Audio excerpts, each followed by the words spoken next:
I used to kind of put pressure on myself to be like, you have to meditate today. And then it's like, I don't think that's the point. Like, if you really don't want to do it, then maybe it's just not the right thing to try.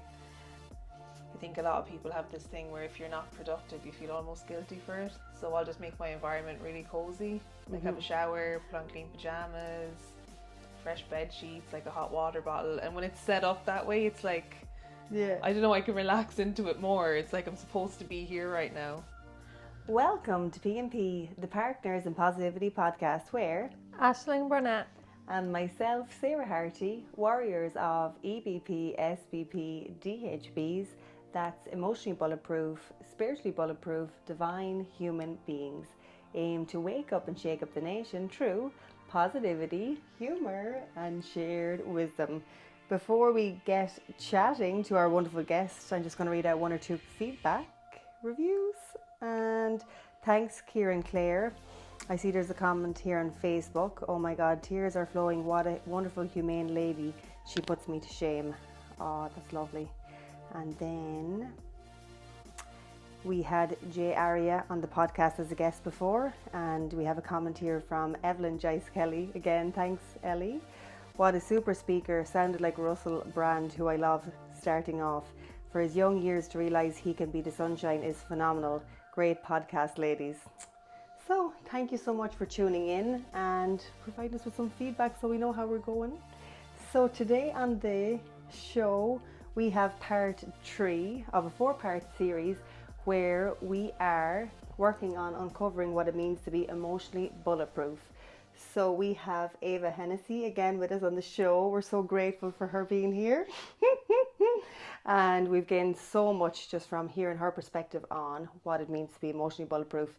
Today we're going to discuss some tools that we use and some tools we want to share with you about how to change your emotions, how to feel a little bit better day to day. So ladies, let's have a chat.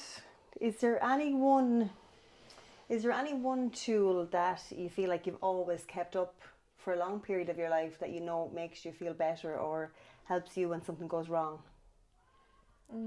I think for me, like, it was just getting into the habit of having gratitude for the good things, because I feel like when I was younger, I used to really focus in on one thing if it was negative, and it would go around in a loop in my head and I wouldn't be able to let it go. So something that I still do, if I find that's happening, I start listing off everything that I am grateful for, because I have a lot to be grateful for, you know, having even a roof over your head and food in the fridge and money. Like, a lot of people struggle with those things. So that's one thing that I feel like I do most days is, you know, thankful even for my friends. So yeah, I think gratitude is a change of perspective, and a change of perspective can absolutely change an emotion or change how your day is going, like seeing things in a different light.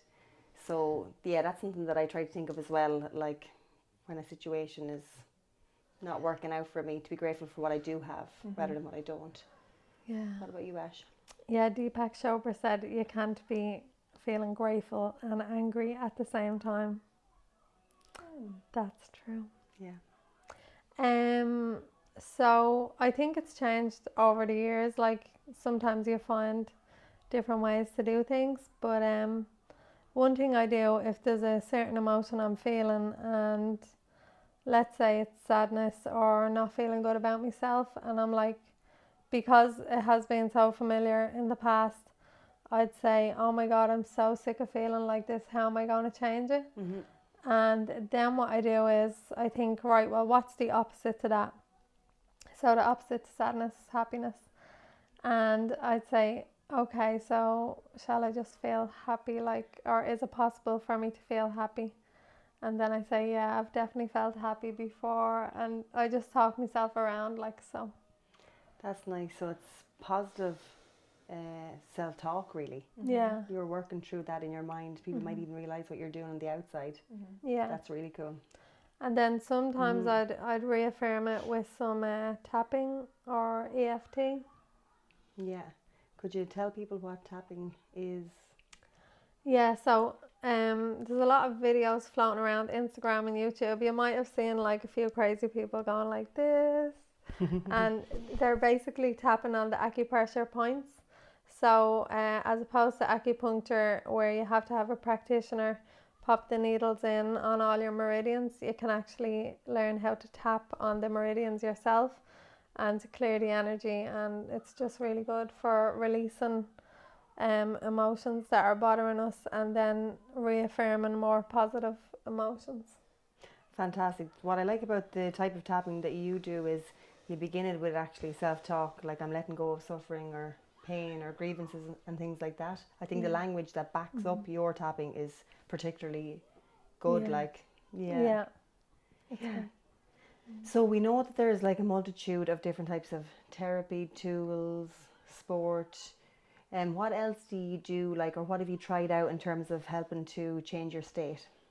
Well, even with the self-talk that you were saying is kind of something that I do where, depending on how I feel, one day one thing might work, whereas another thing won't. And even if I feel really anxious someday, I might think, oh, maybe if I go to the gym and burn it off. But then there could be a day where I'm just really tired and my body needs a rest. So it's kind of talking to myself and figuring out, is there a level that I just need to push myself to do that I'm going to feel better after, or am I going to get to the gym and actually feel worse because I don't feel like I have enough energy to do what I want? And then it's figuring out, like, do I have a rest day? Do I go for a walk? And kind of have the self-care around what I need that day and figure it out from there, because every day is different.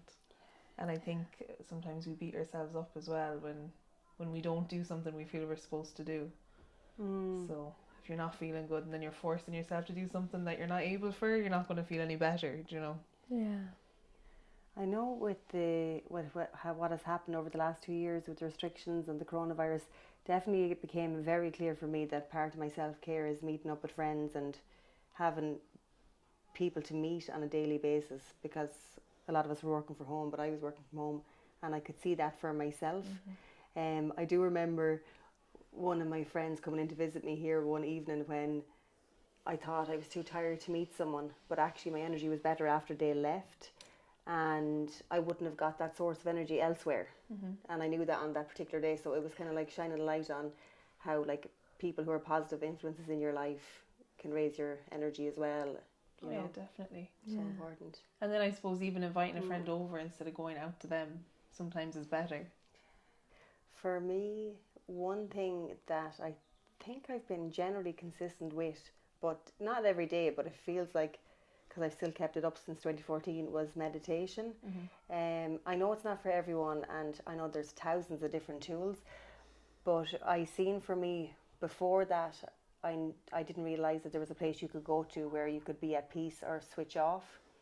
And when I realised you could use the tool for that, it absolutely blew my mind.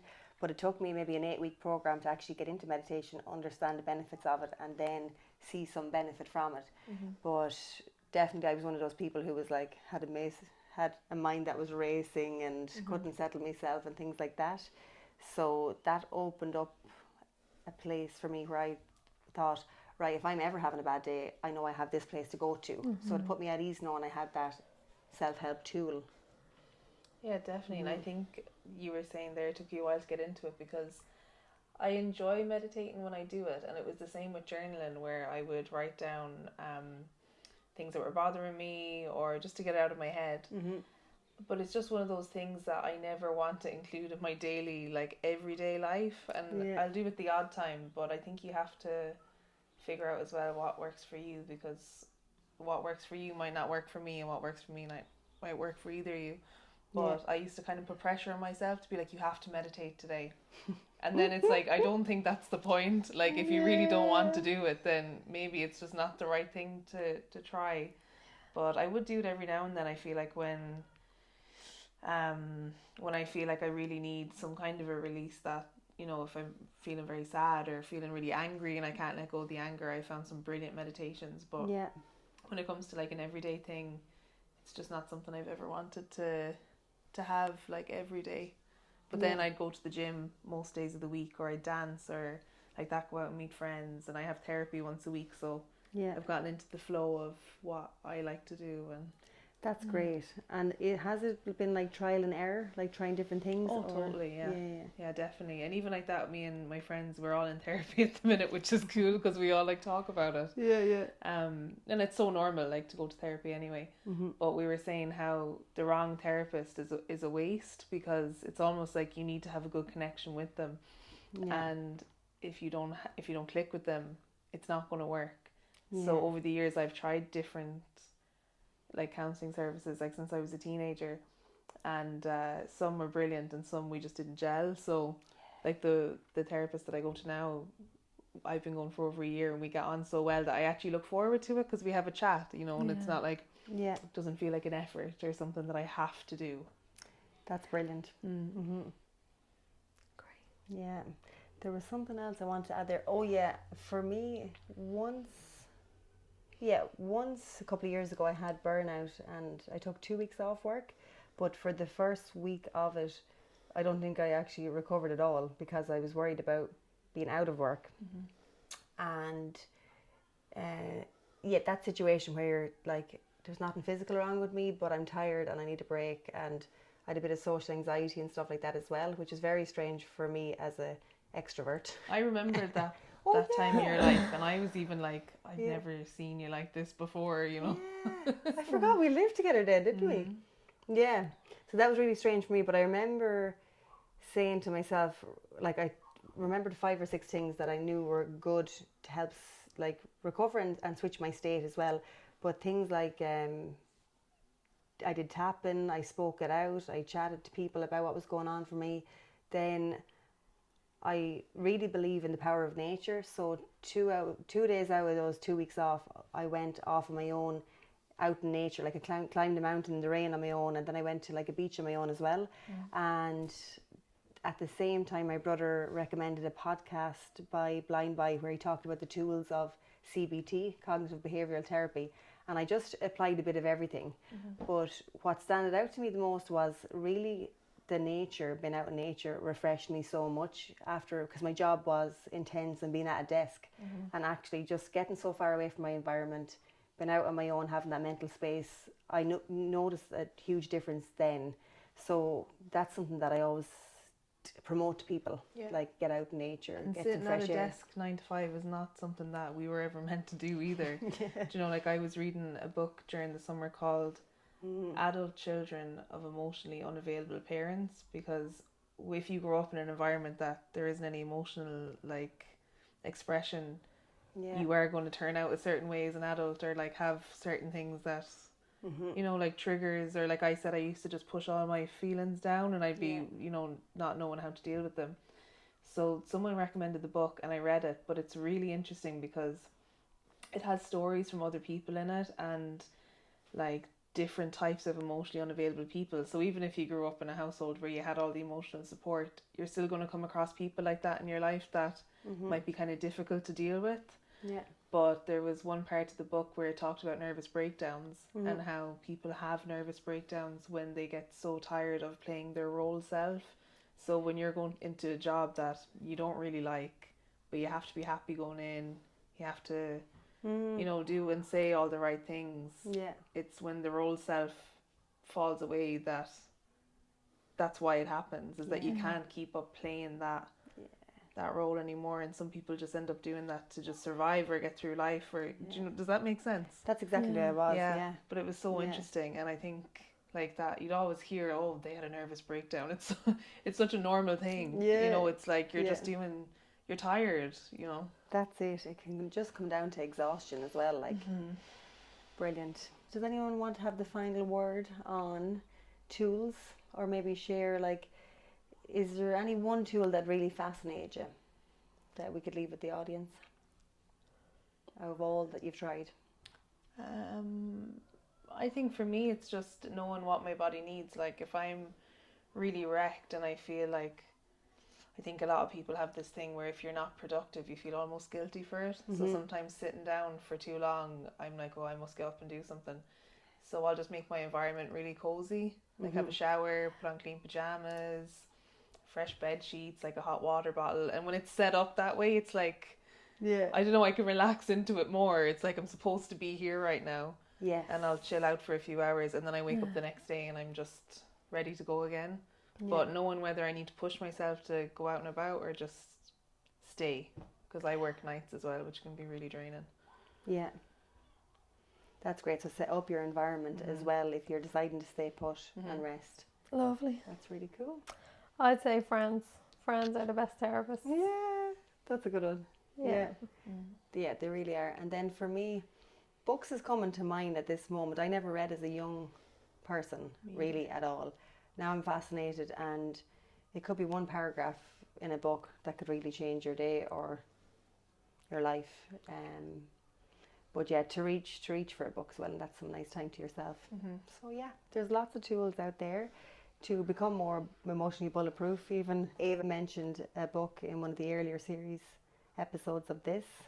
So yeah, tune into the earlier ones if you haven't already.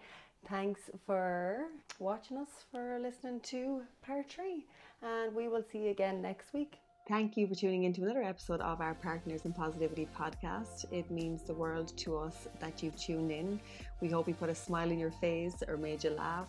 Maybe you got a little bit of wisdom from this, or hopefully you want to take an action in your life based on something positive you got from listening to our guest or listening to us.